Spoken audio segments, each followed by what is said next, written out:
welcome. I'm Selena Meade with the Vsb Tv 11 Evening News on this Friday, March the 21st.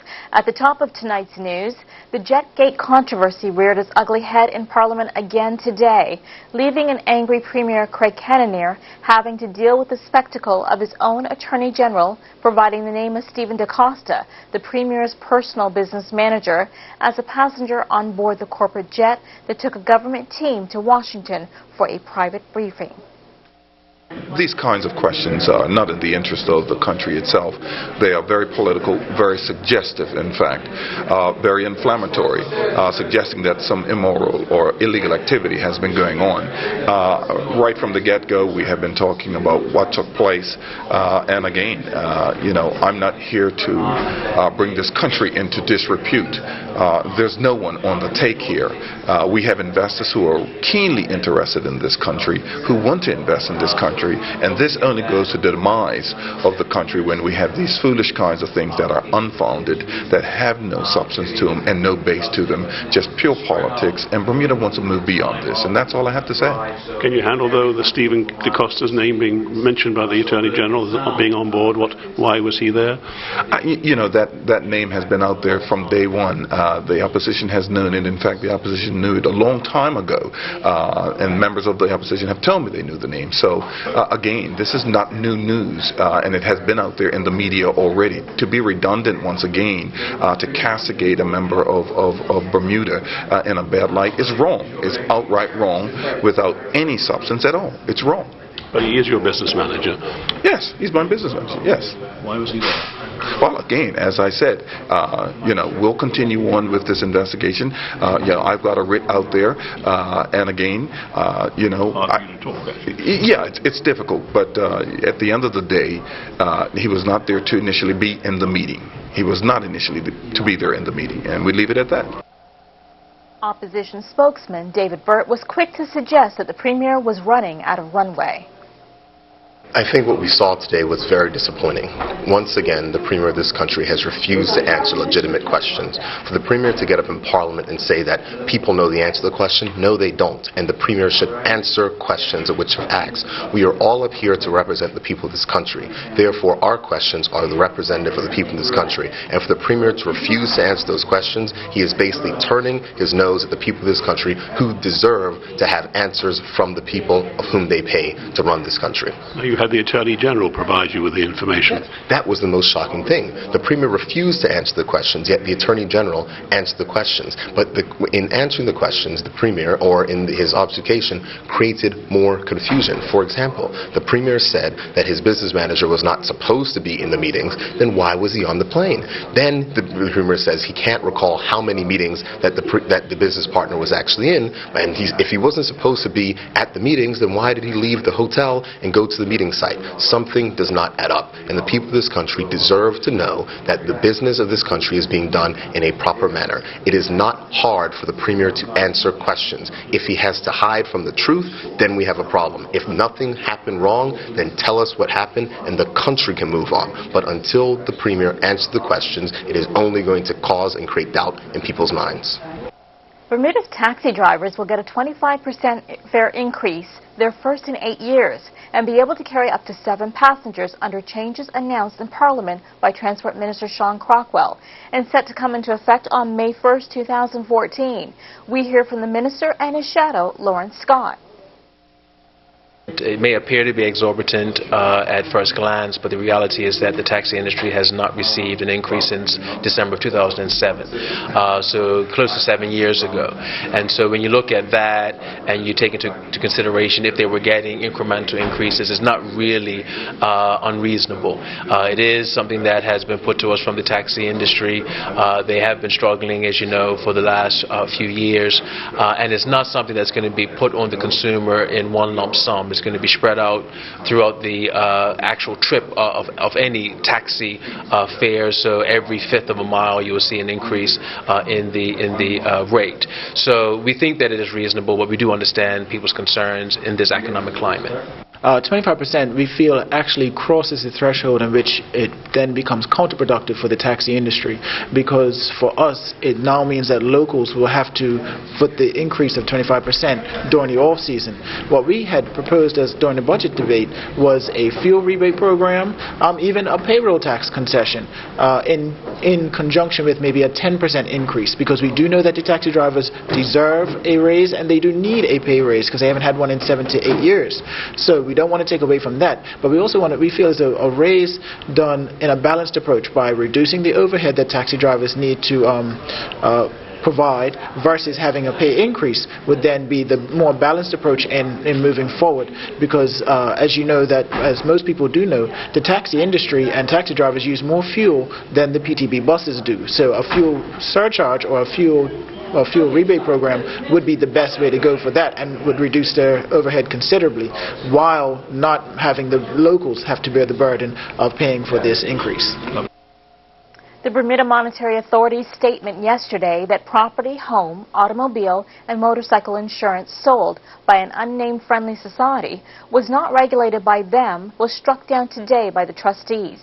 A statement from the Friendly Society in question said it would like the government to declare its commitment to mutualization.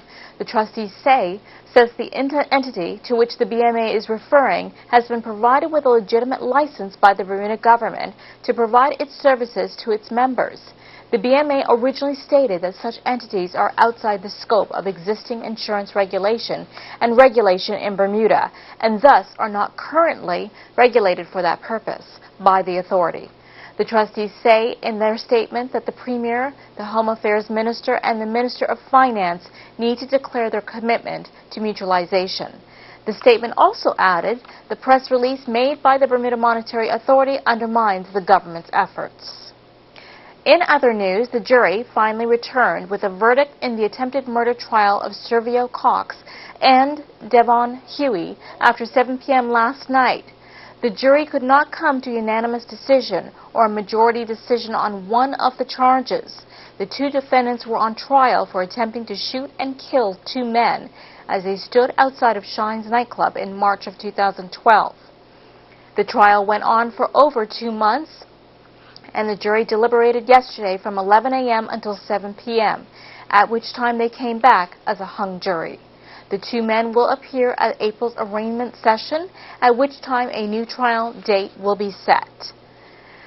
Bermuda's shipping register was being run so badly under the previous government that the United Kingdom conducted an investigation and then forbade any more registrations under the Bermuda Register until things were put right. Today, Minister of Transport Sean Crockwell was able to tell Parliament that the ban has been lifted after a gallant effort by the local staff to apply the required international standards, leaving Shadow Minister Lawrence Scott to suggest the shipping register be placed under a shipping authority. I'm very pleased at the hard work that has taken place at the Department of Maritime and we think administration. We think that they've worked tirelessly to meet the international standards, and we were very excited when the UK auditor said that we have now become compliant going forward. So, you know, we're excited about that. It was good news today. Clearly, there were some deficiencies in years past, but we now want to move forward, and hopefully we can grow the registry. It does provide significant revenue for the government and for the country, and so this is certainly good news and a wonderful step forward for Bermuda in this particular regard. Mostly staffing, wasn't it? We didn't have the sufficient surveyors required as it related to the amount of ships on our register, so we've addressed that. We were also non-compliant as it related to certain regulations. We continue to bring regulations online. The auditor was satisfied that what we have in the pipeline would be suffice. So we just want to grow it and looking at other options to make that registry more viable going forward. So it is something good for Bermuda. To be honest and to be fair, that came before my time. So it would be it wouldn't be prudent of me to comment on that. But what I can say and what I do like is that the fact that the embargo has been lifted and that we are going back to providing a robust shipping registry. My concern is this Public Reform Act, which has the potential to privatize this in this department, which is one of our biggest revenue streams for the government. Now, the minister has said that it's going to be more so of a quango or even a port authority, which you know that I'm a big advocate of, and looking for having that same line of thinking, that same jurisdiction provided for the airport itself, and make it an airport authority so that way we can have a quango and we can keep Bermudian jobs. You can count on us. Save half price on juicy, sweet cantaloupes, just $2.99 each. XL Fresh Country Style Pork Spare Ribs, $2.49 per pound. Clean up with Bounty Paper Towel, $2.99 for one big roll. $1.89 for a 30-ounce bottle of ShopRite Regular Ultra Bleach. Save $2.10 on Tide 2X Original Scent Laundry Detergent, just $9.99 for a 50-ounce bottle. Visit our website at www.marketplace.pm for more super specials. You can count on us. For much more furniture, visit Bermuda's only Ashley Furniture Gallery. Big Savings Zone. You want the best? Forget the rest. For all your furniture needs, shop Big Savings Zone and support your local retailers. Have you ever ordered something online expecting it to be a certain price, but when it arrives it ends up being a whole lot more? Beware of those unexpected hidden fees. That never happens at Big Savings Zone. Open Tuesday through Saturday, 9 a.m. to 7 p.m. Big Savings Zone at the end of Stocks Road, St. David's. Digicel Postpay Refresh is here. Get any of the latest smartphones with no money down. Easy monthly payments start at only $10 per month. Choose from a wide range of devices. Pay absolutely nothing up front and only $35 per month for a Samsung Galaxy S4 or $40 per month for a BlackBerry Q10. And then upgrade to a new smartphone whenever you like. Digicel Postpaid Refresh for all Digicel customers. Join Digicel today. Now you can bring your number with you. Visit digicelbermuda.com for details. Be extraordinary. Digicel. Welcome back to Vsb TV 11. In health, our Minister Trent Vermonis has assured the residents living in the east that the Lamfogle Urgent Care Center at Southside will be kept open for at least another year while he searches for options that will make the loss-making facility less of a drag on the Bermuda Hospitals Board's purse. He has an ally in St. David's MP, Lovita Fogo. I am happy to hear that the minister is looking to have an ambulance down there at the eastern area, which will enhance the product of Lamfogle, even though it will be with the fire services. You know, emergency services work hand in hand, and I think that that is important for the people to know that. But we are looking for a win-win, and I rather take the news from the minister as one of encouragement. Instead of him saying that the facility is going to close, he's saying we are extending having it open to look for a model that will allow Lamfogle to be viable. And that's how I look at it. And I believe the minister is trying to find a viable model, and I am willing to work with him and his team to ensure that we in the East are left with the Lamfogle Center being open indefinitely. For the third year in a row, Bermuda's beaches will transform into works of art during the Bermuda Beach Art Festival. The festival will take place on March 29th, and it is expected that people island-wide will form teams to create masterpieces on as many as 35 beaches throughout Bermuda. VSB's Julia Smatt spoke to the director of the Bermuda Beach Art Festival about the event. We describe it as eco art now. It's sort of like a homage to the beach and decorating the beach and giving thanks to the beach, and that's what we look at it as. And our beaches are so beautiful, and sometimes I don't think we realize how wonderful they are. So this is a way of recognizing that, and anybody in Bermuda can participate, and we want one day of the year to have all our beaches decorated with beach art. It has been good in previous years, and it's even better this year. We've had more people sign up. Right now, Horseshoe Bay is completely full. Horseshoe, Chaplin, and the Baby Beach, and all along there's a Flat Rock Beach. But we're still looking for Somerset and St. George's areas to be full. So it's getting more and more popular, and I think it's an art that anybody can do, and it's an art that encompasses nature. So it's very relaxing and very beautiful, and you're at one with nature. This year, renowned artist Andre Amador, who specializes in beach art, will be taking part in the festival and will host free workshops next Tuesday, Wednesday, and Thursday for anybody who wished to learn more about creating beach art. Mr. Amador told VSB's Julia Smatt about the techniques that go into perfecting beach art. For me, it's about scale. So the techniques would be around how to conceptualize the large scale and keep straight where you are within the design. But then when you're doing the design, there's tools and there's kind of movement techniques that help keep things regular and not too... so you have greater control over your brush, essentially. And how did you get into the whole beach art phenomenon? It actually came to me about 10 years ago. I was on a beach playing, and I realized that I could just do big drawings, and that's where it started. And the registration deadline for the Bermuda Beach Art Festival is March the 25th. You can register by going to www.bermudabeachartfestival.com. The event will take place island-wide on Saturday, March the 29th. Now let's take a look at the daily markets presented by Bias.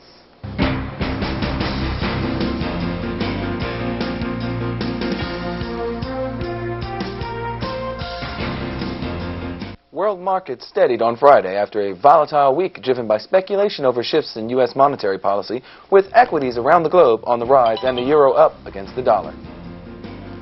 North America indices retreated. The S&P 500 declined 0.33% to 1866, with healthcare and technology shares leading losses. The Nasdaq dropped 0.98% to 4,277.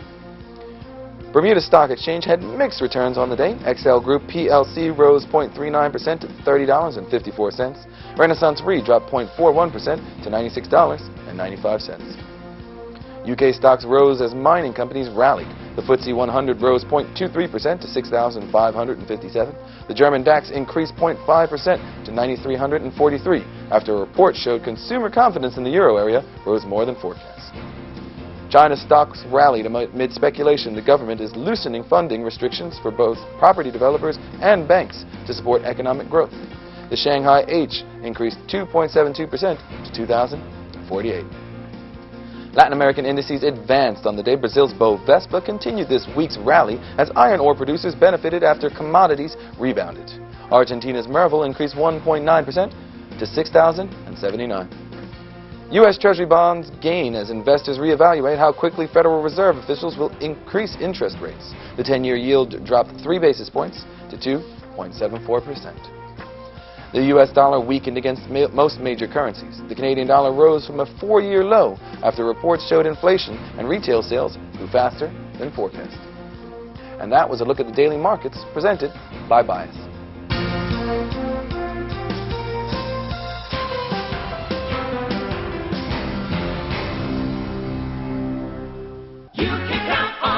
Save $1.50 on a family pack of Purdue fresh chicken thighs, $1.99 per pound. Juicy Bartlett Pierce, just 89 cents each. Only $1.39 for a 1-pound box of Ronzoni Albo macaroni. Save 90 cents on ShopRite Pure Cane Sugar, $2.39 for a 4-pound bag. Save $1.34 on Nestle's Gold cereal, $4.49 for a 460-gram box. All stores open Monday through Saturday until 10 p.m. and Sunday 9 to 7 p.m. for your shopping convenience. You can count on us. April is Environmental Awareness Month, and VSB is committed to bringing you important facts. 1450 AM Gold and Mix 106 FM will broadcast Did You Know vignettes and interviews with local experts and government officials during the month of April. VSB TV 11 will show documentary films such as climate change, pollution and overfishing of our oceans, clean air, sewage, vanishing of the bees, and other topics. April is Environmental Awareness Month. Stay tuned to VSB Radio and Television for details.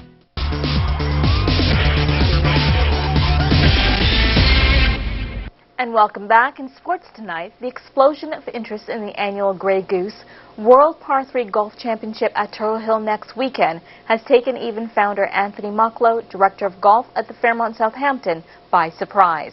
As he explained to VSB Sports, when he came up with the idea 5 years ago, everyone laughed. They're not laughing now. We have a field of 152 players for this year, and most of the golfing public in Bermuda may want to have a look at the player list when it's launched, because we've got 10 players that have made over $3 million in career earnings on the PGA, European, and Senior Tours. So the field is probably a better class of golf field in depth terms than any golf event in Bermuda's history. That's how big of an event this is.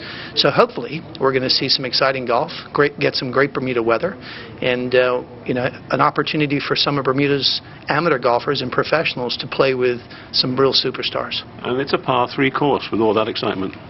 I guess the interesting part about the par 3 concept is I feel a little bit validated with the idea that I had 5 years ago, because the PGA Champions Tour in America has just announced an event using a par 3 course. So I think the concept of every golf course needing to be a long course is gone. And I think with the world of sustainability, and we're trying to look after our planet more, less land, less golf courses are producing some fantastic events. And we've got players coming from 15 countries, some as far as Australia, just to play in Bermuda.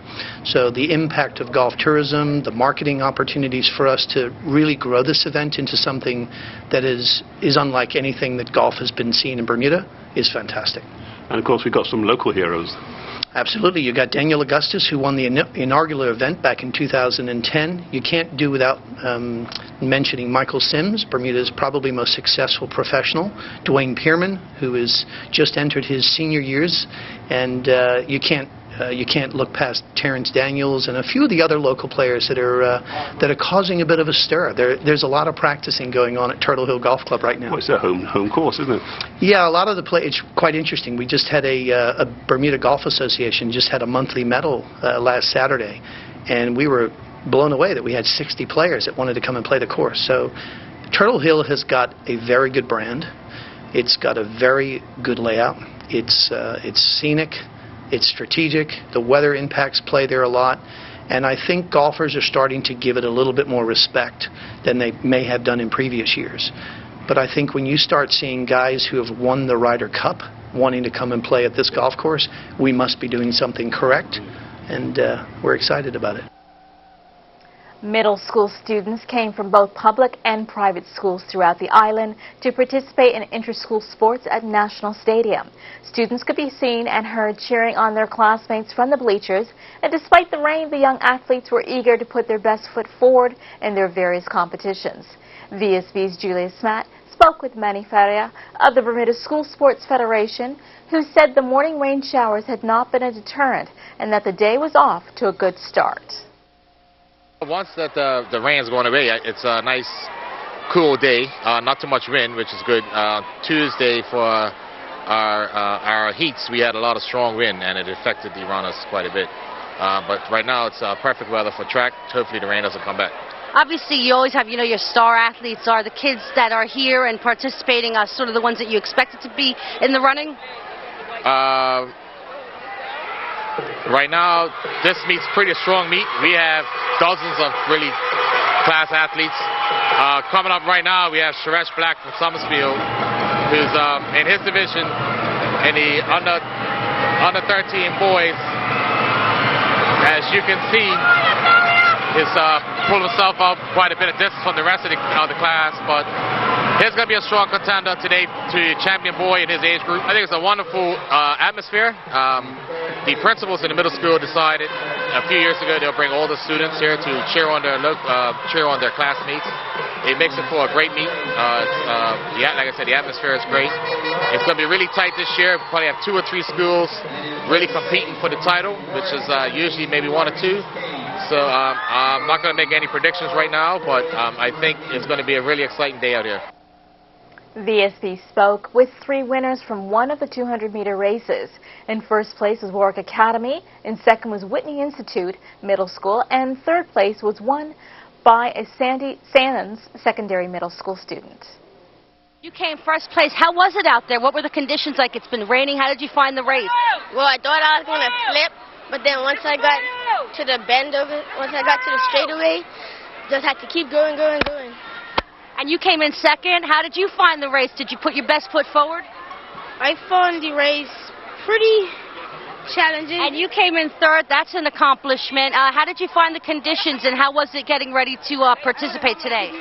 Well, I was just ready for the race, and I just ran. pretty much, and I did my best. Choose to be healthy, Bermuda. Get out there and exercise with a sunscreen hat and shirt on every day. Eat healthy, don't smoke, and check your brown spots once a month to detect skin cancer early. Anything growing darker, bigger, jagged borders needs to be checked. Wear your sunscreen hat and shirt every day. Be sun safe, Bermuda. Well, the weather was just awful this morning, and then my wife went away and the weather got good. Coincidence? No, seriously, she did go away. Please don't, nobody tell her I said that. I'm Jay Barker, and I'm nervous. And this is your weather. Let's take a look at the weather shot for today. This weather shot taken by Dennis Whitehead this morning over Castle Harbor. You can see that line of gray clouds that just dumped down us on this morning. And Dennis, I'm going to be a little bit honest.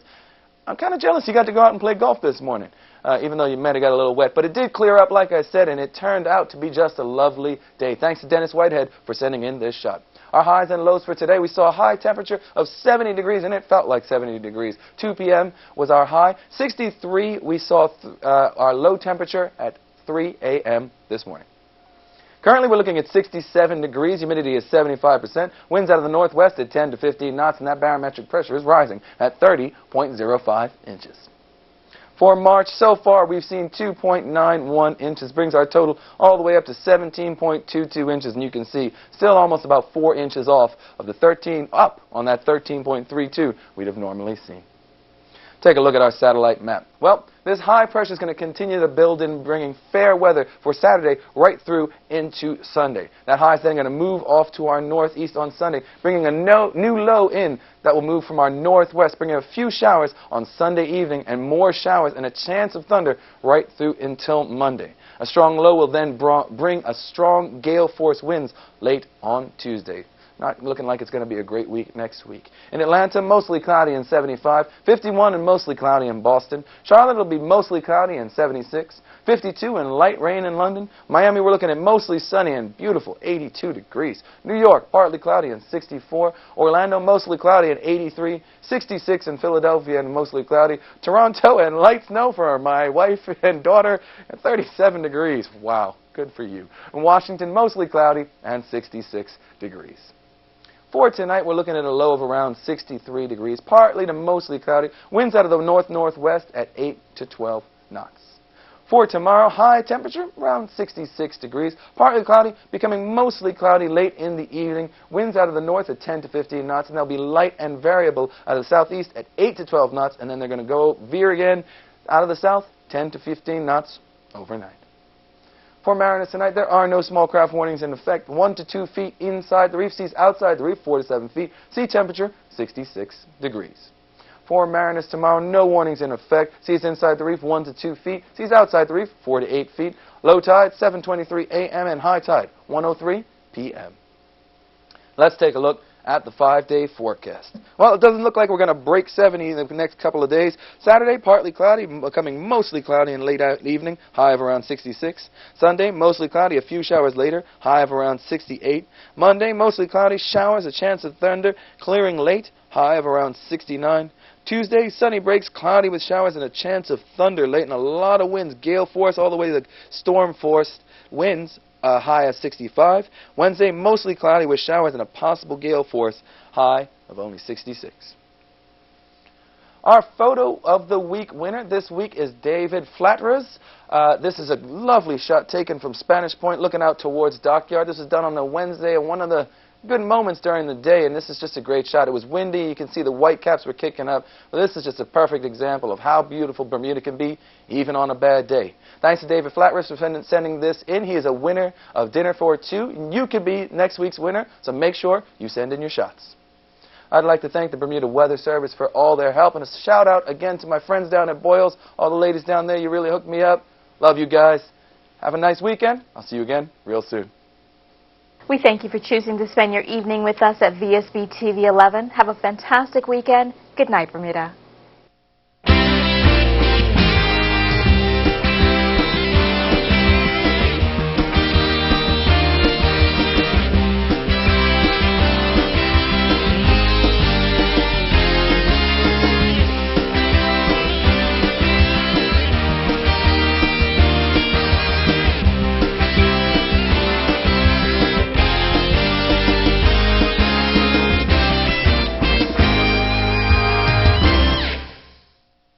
VSB TV 11, Bermuda.